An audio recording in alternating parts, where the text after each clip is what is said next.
Welcome to Telugu Focus TV. నేను మీ శ్రీనివాస్ రెడ్డి. రోజాకు నో టికెట్. అసలు ఏంటి, ఏం జరిగింది, ఆమెకు టికెట్ ఉందా లేదా, అసలు సోషల్ మీడియాలో ట్రెండ్ అవుతున్నటువంటి ఈ వార్తకు సంబంధించి ఇప్పుడు ఒకసారి చూద్దాం. వైసీపీలో లేడీ ఫైర్ బ్రాండ్గా పేరు తెచ్చుకున్నటువంటి నగిరి ఎమ్మెల్యే ఆర్కే రోజా గారు ఈసారి ఆమెకి టికెట్ లభించేటువంటి అవకాశం లేదా అంటే అవుననే సమాధానం చాలా బలంగానే ఏపీ రాజకీయ వర్గాల్లో ముఖ్యంగా నగరి నియోజకవర్గంలో ఉన్నటువంటి వైసీపీ నేతలు కూడా ఆమె పైన ఎక్కువగా ఆమెను విభేదిస్తున్నారు. ఆమెకు కనుక టికెట్ ఇస్తే మేము వేరే పార్టీ వాళ్ళకు సపోర్ట్ చేస్తాం, ఆమెను ఓడిస్తామంటూ కూడా సొంత పార్టీ నేతలు అయితే చెప్తున్నారు. అయితే ఏంటి, ఏం జరిగింది అసలు అనేది కనుక మనం చూస్తే 2014, 2019 ఎన్నికల్లో నగిరి నుంచి కూడా 2 సార్లు ఎమ్మెల్యేగా రోజా గారు గెలిచారు. 2014 ఎన్నికలు గెలిచిన తర్వాత కూడా నియోజకవర్గంలో పలు అభివృద్ధి కార్యక్రమాలు కూడా చేపడుతూ నిత్యం ప్రజల్లో అందుబాటులో ఉంటూ వచ్చారంటూ కూడా ఆమె పైన కొంతమంది ఆ పార్టీకి సంబంధించిన వాళ్ళు జనరల్గా చెప్పుకోవచ్చు, కానీ కొంతమంది ప్రజలైతే 2014లో ఆమె గెలిచినప్పుడు అయితే అందుబాటులో ఉన్నారు, ఏదో కార్యక్రమాలు అయితే చేస్తున్నారు అని చెప్పేవాళ్ళు. కాకపోతే కూడా ఆ సమయంలో ఆమె ఎక్కువగా ఎమ్మెల్యేగా గెలిచినప్పుడు కూడా జబర్దస్త్ అంటే ఆ షోలకు కొంత బిజీగా ఉండేది. అయితే దాని ఫలితంగా 2019 ఎన్నికల్లో కూడా ఆమె ప్రజల్లో ఆమె ఎలాగైనా సరే ఈసారి ఆమె ఏదో కొన్ని వార్తలు అయితే సోషల్ మీడియాలోనే కాదు, నగరి నియోజకవర్గం, పుత్తూరు ఆ సరౌండింగ్లో ఉన్నటువంటి వాళ్ళు కూడా ఈసారి నన్ను గెలిపించకపోతే నాకు చావే శరణ్యం అన్నట్టుగా కూడా ఆమె ప్రతి ఒక్క ఓటర్ను కూడా బతిమలాడారని, ఏడ్చారనేసి కూడా ఆమె కొన్ని ఇటువంటి వార్తలు కూడా నగర నియోజకవర్గానికి సంబంధించి కొంతమంది అయితే చెబుతూ ఉన్నారు ఆమె గురించి. అందులో ఎంత వాస్తవం ఉంది, అవాస్తవం ఉంది అనేది కూడా తెలియాల్సి ఉంది. కానీ అయితే 2019 ఎన్నికల తర్వాత సీన్ రివర్స్ అయింది. ఆమె 2019లో గెలిచారు, 2014లో మొదటిసారి గెలిచారు, కొన్ని కార్యక్రమాలు అయితే చేపట్టారు. కానీ 2019 తర్వాత గెలిచిన తర్వాత కూడా ఆ తర్వాత ఆమె ఎమ్మెల్యేగా నుండి మంత్రి అవ్వడం, ఆ తర్వాత నుండి ఆమె ప్రజలకు కూడా అంటే జబర్దస్త్ షో మానేసినప్పుడు కూడా ప్రజల్లో కూడా మమేకం కాకుండా ఆ తర్వాత మొత్తం వ్యతిరేకత రావడం, సీన్ రివర్స్ అయింది. ఇక్కడ వైసీపీ నేతల నుంచి కూడా ఆమెకి ప్రతికూల పరిస్థితులు అయితే ఎదురవుతూనే వచ్చాయి. నగరిలో సొంత పార్టీ నేతల్లో వాళ్ళే తనకు వ్యతిరేకంగా పనిచేస్తున్నారని అలాగే స్వయంగా రోజా గారు చాలాసార్లు చెప్పుకొచ్చారు. దాంతోపాటుగా ఏంటంటే రెండో మంత్రివర్గ విస్తరణ సమయంలో కూడా ఆమెకి మంత్రి పదవి కేటాయించారు జగన్మోహన్ రెడ్డి గారు. ఇక ఆమె మంత్రి పదవి చేపట్టిన తర్వాత కూడా నియోజకవర్గంలో భూ కబ్జాలు కావచ్చు, లేదా దోపిడీలు కావచ్చు, అవినీతి కావచ్చు, ఇలా చాలా అక్రమాలు జరిగాయనేసి సొంత పార్టీ అంటే వైఎస్ఆర్ కాంగ్రెస్ పార్టీకి సంబంధించినటువంటి నేతలే అంటే సొంత పార్టీకి సంబంధించినటువంటి నేతలు, కార్యకర్తలు కూడా ఆవేదన అయితే వ్యక్తం చేశారు. పైగా ఆమె గతంలో మాదిరిగానే ప్రజలకు అందుబాటులో ఉండడం లేదనేసి కూడా విమర్శలు వస్తూనే ఉన్నాయి, వినిపిస్తూనే ఉన్నాయి. అంటే గతంలో ఆమె 2014 ఎన్నికల్లో కూడా గెలిచినప్పుడు అప్పుడు అధికార పార్టీ కాదు కాబట్టి ప్రతిపక్ష హోదాలో ఉన్నప్పుడు కూడా హైదరాబాద్లోనే ఉంటూ జబర్దస్త్ షోలో కూడా ఆమె షోలు చేసుకుంటూ ఉండేది. కానీ ఆ తర్వాత 2019 ఎన్నికల్లో 2వ దఫాగా ఆమెకి మంత్రి పదవి ఇచ్చిన తర్వాత ఇక ఇవన్నీ భూ కబ్జాలని ఇవన్నీ కూడా ఆరోపణలు వచ్చి ఆమె పైన తీవ్ర వ్యతిరేకత సొంత పార్టీ నేతల నుండి కూడా రావడం, ఇటువంటి నేపథ్యంలో రోజాకు మరోసారి కనుక ఎమ్మెల్యే టికెట్ ఇస్తే ఖచ్చితంగా ఓడించి తీరుతామని నగరి నియోజకవర్గ వైసీపీ నాయకులు అధిష్టానానికి చాలాసార్లు చెప్పారు. ఒకసారి నగరి నియోజకవర్గంలో జగన్మోహన్ రెడ్డి బహిరంగ సభలో హాజరైనప్పుడు కూడా అక్కడ శాంతి అలాగే రోజా గారుల మధ్య చేయి కలిపే ప్రయత్నం చేసినప్పుడు కూడా అది కూడా అక్కడ అటువంటి పని చేసినప్పుడు కూడా జగన్మోహన్ రెడ్డి గారు రంగంలో దిగి వాళ్ళిద్దరిని కలిసి పని చేయమని చెప్పినప్పుడు కూడా ససేమేరా అన్నట్టుగా కూడా అక్కడ అంతా ఆ రకంగా విభేదాలు అక్కడ ఉన్నాయి. కాబట్టి ఈసారికి ఆమె టికెట్ ఇస్తే మాత్రం అధిష్టానానికే వీళ్ళు వైసీపీ నాయకులు అయితే అల్టిమేటం జారీ చేసేసారు, ఓడిస్తామనేసి కూడా చెప్పుకొచ్చారు. దీంతో ఈసారి రోజా గారి టికెట్ పైన నీలి నీడలు కమ్ముకొస్తూనే ఉన్నాయి అనేసి కూడా చెప్పుకోవచ్చు. కాబట్టి సొంత నేతలే ఆమెకి వ్యతిరేకంగా పనిచేస్తున్నారు. ఇవన్నీ ఏదో వార్తలు వినిపిస్తున్నవి కాదు, సొంత నేతలు డైరెక్ట్గా పబ్లిక్గా చెప్తున్నటువంటి విషయాలే. ఎందుకంటే సొంత పార్టీలో ఉన్నటువంటి నేతలే ఆమెకు వ్యతిరేకంగా పనిచేస్తున్నారు, బహిరంగంగానే ఈ విషయం చెప్పుకుంటున్నారు. రోజాకు టికెట్ ఇస్తే లాభం లేదని ఆలోచించాలని పార్టీ అధిష్టానానికి కూడా వాళ్ళు తెలియజేస్తూనే ఉన్నారు. అందుకే ఈసారి రోజాను పక్కన పెట్టే అవకాశం కనిపిస్తుందనేసి కూడా ఒక టాక్ అయితే వినిపిస్తూనే ఉంది.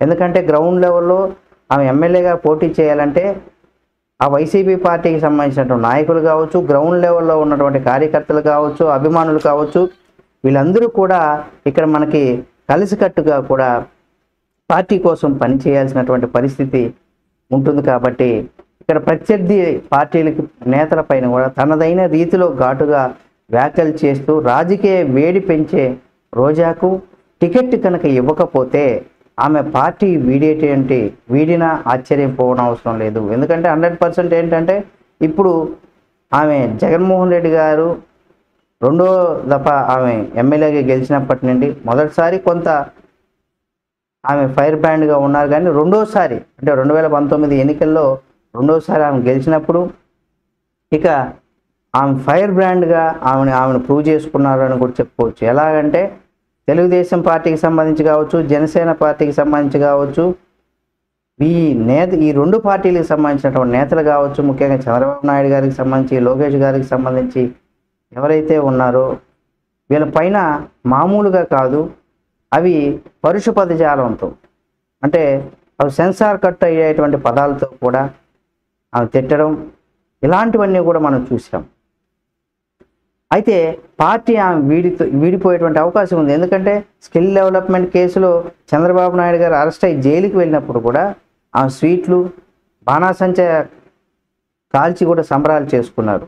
అయితే 2024 ఎన్నికల్లో తెలుగుదేశం అధికారంలోకి వస్తే ఆమె రాజకీయ భవిష్యత్తే కాదు, ఆమెకి భవిష్యత్తే ఉండదనేది కూడా జగమెరిగిన సత్యం. ఎందుకంటే ఆమె పైన ఉన్నటువంటి ఆరోపణలు సొంత పార్టీకి సంబంధించిన నేతలే చెబుతున్నారు. కాబట్టి భూ కబ్జాలు, మంత్రి అయినప్పటి నుండి కూడా భూ కబ్జాలు, అక్రమాలు ఇవన్నీ కూడా చేశారని కూడా ఆమె పైన ఉన్నాయి. కాబట్టి అవన్నీ పార్టీ ఇప్పుడు తెలుగుదేశం పార్టీ అధికారంలోకి వస్తే 100% ఆమె పైన అటువంటి చర్యలు తీసుకుంటారు. కాబట్టి ఆమె 100% ఈసారి ఆమె టికెట్ ఇవ్వకపోతే తెలుగుదేశం పార్టీ అధికారంలోకి వస్తే ఇక అప్పుడు రోజా గారికి నిజంగా సినిమా చూపించేటువంటి అవకాశం ఉంటుందని చెప్పుకోవచ్చు. కాబట్టి పార్టీ వీడిపోయేటువంటి అవకాశం ఉంది. పార్టీ వీడిపోయి తెలుగుదేశంలో చేరి, ఏ పదం లేకపోయినా తెలుగుదేశంలో చేరి రిటర్న్గా జగన్మోహన్ రెడ్డి గారిని కావచ్చు, లేదా వైసీపీ నాయకులు కూడా సేమ్ ఇప్పుడు టీడీపీ నాయకుల్ని ఏ విధంగా అయితే ఆమె ఫైర్ అవుతున్నారో, ఆ నాయకుల మీద ఏ విధంగా పరుష పదజాలంతో దూషిస్తున్నారో సేమ్ అదే విధంగా కూడా దూషించేటువంటి అవకాశం ఉంటుంది. లేకపోతే కాంగ్రెస్ పార్టీలోకి వెళ్ళేటువంటి అవకాశం ఉంటుంది. కానీ అధికారం పార్టీ అయినటువంటి టీడీపీలో కాకుండా ఏ పార్టీలోకి వెళ్ళినా ఆమెకి సమస్యలు తక్కువ అని చెప్పుకోవచ్చు. టీడీపీలోకి వస్తే అప్పుడు బాణం రివర్స్ అయ్యేటువంటి అవకాశం ఉంటుంది. తిరిగి జగనన్న వదిలిన బాణం చెల్లెమ్మ అనుకునేటువంటి రోజా గారే తిరిగి జగన్మోహన్ రెడ్డి గారికి ఆయన మీద ఎదురుదాడి చేసేటువంటి అవకాశం ఉంటుందని కూడా చెప్పుకోవచ్చు. కాబట్టి ఆ పార్టీ వీడిపోయినా కూడా మనం ఆశ్చర్యపోవాల్సినటువంటి అవసరం లేదు. ఇవైతే కొంతమంది మేధావర్గంలో ఉన్నవారు, రాజకీయ వర్గంలో ఉన్నటువంటి కొంతమంది అయితే చెప్పుకుంటున్నారు. మరి ఆర్కే రోజా గారి విషయంలో జగన్మోహన్ రెడ్డి గారు ఎలాంటి నిర్ణయం తీసుకుంటారనేది కూడా ఇక్కడ మనం చూడాల్సినటువంటి అవసరం ఉంది. ఎందుకు అంటే ఆమె ఇప్పటి వరకు కూడా మనం చూసినట్లయితే జగన్మోహన్ రెడ్డి గారు ఏమి చెప్తే అవన్నీ కూడా రోజా గారు చేశారని చెప్పుకోవచ్చు. ఆయన కనుసందల్లో జగనన్న చెప్పిన విధంగానే చేసుకుంటూ వచ్చారు. ఇప్పుడు రోజా గారి భవిష్యత్తే కాదు, 2014 ఎన్నికల్లో ఆమె గెలిచిన, 2019 ఎన్నికల్లో గెలిచి ఎమ్మెల్యేగా అయ్యి తర్వాత మంత్రి రెండో దఫాలో మంత్రివర్గ విస్తరణలో చోటు సంపాదించుకొని ఆ తర్వాత ఆమె చేసినటువంటి అక్రమాలు, భూదందాలు ఇవన్నీ కూడా తెలుగుదేశం పార్టీ అధికారంలోకి వస్తే అటు రోజా గారికే కాదు జగన్మోహన్ రెడ్డి గారికి కూడా తను చేసినటువంటి అవినీతిని అంతా కూడా బయట పెట్టేటువంటి అవకాశం తెలుగుదేశం పార్టీ చేపడుతుంది. కాబట్టి ఇప్పుడు రానున్న ఎన్నికలు డూ ఆర్ డైగా ఇటు రెండు పార్టీలకు ఉంటాయని చెప్పుకోవచ్చు. రాజకీయంగా ఏ పార్టీ కానీ ఇక్కడ గెలుపోవటంలో కొంత తక్కువ మెజారిటీతో కనుక విద్య అయితే అది వేరుగా ఉంటుంది. 100% తెలుగుదేశం గెలిస్తే వైసీపీ పని జగన్మోహన్ రెడ్డి గారు ఆయన అధికారంలో ఉన్నటువంటి ఈ 2019 నుండి 2024 వరకు ఆయన అధికారంలో ఉన్నటువంటి సమయంలో ఎవరైతే అధికారులు దుర్వినియోగం చేశారో, ఎవరైతే అన్యాయాలు అక్రమాలకు పాల్పడ్డారో వాళ్ళందరూ కూడా వాళ్ళ భవిష్యత్తు ఏ విధంగా ఉండబోతుంది అనేది కూడా చూడాల్సినటువంటి అవసరం ఉంది.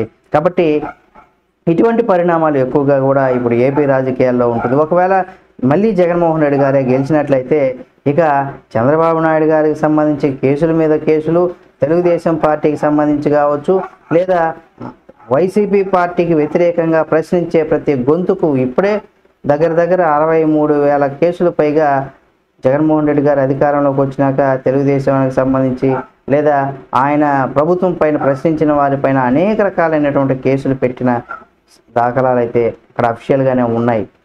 కాబట్టి ఇటువంటివి కూడా జరుగుతూ ఉంటాయి. కాబట్టి మళ్ళీ ఆయన కనుక అధికారంలోకి వస్తే తెలుగుదేశం పార్టీకి సంబంధించిన నేతలంతా కూడా ఇక నోరెత్తేటువంటి అవకాశం ఉండదు. ప్రజలకు కూడా అటువంటి అవకాశం ఉంటుందో లేదో తెలియదు. కాబట్టి చూడాలి ఏం జరుగుతుంది, ప్రజలు ఎవరికి పట్టం కడతారు 2020 అంటే రాబోయే ఎన్నికల్లో ఆంధ్రప్రదేశ్లో ఎవరికి పట్టం కడతారు, అటు ఎమ్మెల్యేలు కావచ్చు, ఎమ్మెల్యే అసెంబ్లీ ఎలక్షన్స్ కావచ్చు, లేదా లోక్సభ ఎలక్షన్స్కి సంబంధించి ఎవరికి పట్టం కడతారు ప్రజలు అనేది కూడా చూద్దాం. కాబట్టి ఈ రకంగా చూస్తే రోజా గారి భవిష్యత్తు ఏ విధంగా ఉండబోతుంది, ఆమెకు నిజంగా టికెట్ ఇచ్చేటువంటి అవకాశం లేదని కూడా చెప్పుకోవచ్చు. ఇప్పటి వరకు ఆమె పైనటువంటి ఆరోపణలు సొంత నియోజకవర్గంలో సొంత పార్టీకి సంబంధించిన నేతలు ఆమెకు పూర్తిగా వ్యతిరేకంగా ఉన్నారు. కాబట్టి రేపు ఎలక్షన్లో ప్రచారం చేయాలన్నా వాళ్ళే ఉండాలి. కాబట్టి ఇటువంటి పరిస్థితులు అయితే ఉన్నాయి. మరోపక్క రోజా గారు ఏమంటున్నారంటే, మీరు ఉండడం వల్లే నాకు తక్కువ మెజారిటీతో ఓట్లు వచ్చింది, మీరందరూ ఎవరైతే నన్ను విమర్శిస్తున్నారో, ఎవరైతే నన్ను తప్పుపడుతున్నారో, ఎవరైతే నా పైన వ్యతిరేకతంగా నియోజకవర్గంలో ప్రచారం చేస్తున్నారో అసలు మీ వల్లే నాకు తక్కువ మెజారిటీతో నేను గెలవాల్సి వచ్చింది. అదే మీరు కనుక లేకపోతే 40,000 పైచులకు మెజారిటీతో నేను గెలిచేదాన్ని.